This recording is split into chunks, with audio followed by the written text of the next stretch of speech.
نحمده ونصلي على رسوله الكريم أما بعد قال تبارك وتعالى في كتابه المبين فأعوذ بالله من الشيطان الرجيم بسم الله الرحمن الرحيم قل هل يستوي الذين يعلمون والذين لا يعلمون قال رسول الله صلى الله عليه وسلم فضل العالم على العابد كفضل القمر ليلة البدر على سائر الكوكب أو كما قال عليه السلام. علم ایک ایسی دولت ہے جو لٹتی نہیں، علم ایک ایسی دولت ہے جو لٹتی نہیں، خرچ کرنے سے کبھی گھٹتی نہیں. پھر نہ تم کرنا کبھی اور تشنا لبی کے شکوے، پھر نہ تم کرنا کبھی اور تشنا لبی کے شکوے، آج میں خانے کا میں خانہ اٹھا لاؤں گی. برادران اسلام، آج میں آپ حضرات کے سامنے علم دین کے موضوع پر لب کشائی کرنے جا رہی ہوں. میں پوری کوشش کروں گی کہ کوئی گوشہ بات بنا رہے.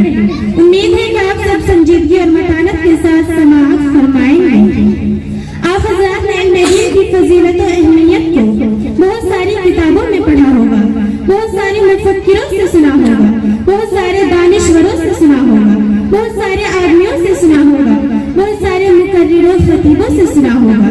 میں بھی آپ حضرات کے روبرو اسی عنوان پر گفتگو کرنے کی ارادہ سے آئی ہوں. برادران ملت، علم دو طرح کا ہے، ایک دنیاوی ایک اخروی. علم چاہے دنیاوی ہو یا اخروی انسان کو عزت و فضیلت عطا کرتا ہے، لیکن دنیاوی علم صرف دنیا تک ہی محدود رہتا ہے، اور اخروی علم انسان کو دنیا و آخرت دونوں جگہ رسوائی و ذلت سے نجات دلاتا ہے اور عزت و شوکت عطا کرتا ہے. جب رب کائنات نے قرآن کو نزول فرمایا تو سب سے پہلے یہ آیت نازل فرمائی جس کا تعلق علم سے ہے، یعنی اقرأ باسم ربک الذی خلق. اسلام کے پاس قانون اخروی علوم کی فضیلت و اہمیت آیت قرآنیہ اور احادیث نبویہ میں بکثرت وارد ہوئی. اللہ تبارک و تعالی ارشاد فرماتے ہیں قل هل يستوي الذین يعلمون والذین لا يعلمون. اے محمد، آپ کہہ دیجئے کہ اہل علم اور اہل جہل یکساں نہیں ہو سکتے. جس طرح توحید و شرک یکساں نہیں ہو سکتے، جس طرح ہدایت و ظلمت ایک جگہ جمع نہیں ہو سکتے، جس طرح رفاقت و عداوت برابر نہیں ہو سکتے، جس طرح حق و باطل برابر نہیں ہو سکتے. اس لیے کہ توحید کی ضد شرک ہے، ہدایت کی ضد ظلمت ہے، رفاقت کی ضد عداوت ہے، حق کی ضد باطل ہے.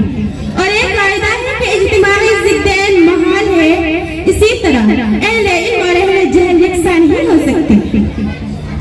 ایک حدیث شریف میں محسن انسانیت صلی اللہ علیہ وسلم نے ارشاد فرمایا فضل العالم علی العابد کفضل القمر لیلۃ البدر علی سائر الکوکب.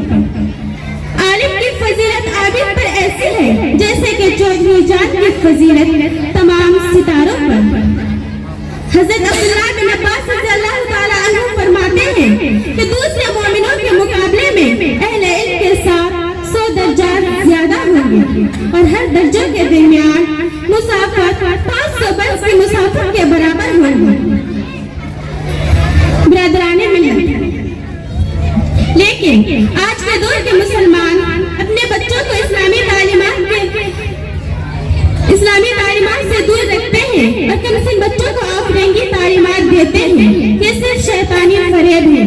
وہ شیطان مردود جس نے عہد کر دیا کہ بنی اسرائیل کو جہنم پہنچائے گا، وہ شیطان جو ہمارے دین کا دشمن ہے، وہ شیطان جو ہمارے معاشرے کا دشمن ہے، جو وہ شیطان جو ہمارے کلچر کا دشمن ہے، جو ہمارے ایمان و اخلاق کا دشمن ہے، جو ہمارے سوسائٹی کا دشمن ہے، یہ شیطان ہمارے ازلی دشمن ہے.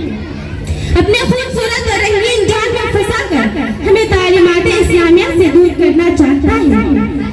یاد رکھیں، اگر آپ اپنے کمسن و معصوم بچوں کے خیر خواہ ہیں تو اسے عالم دین بنائیں.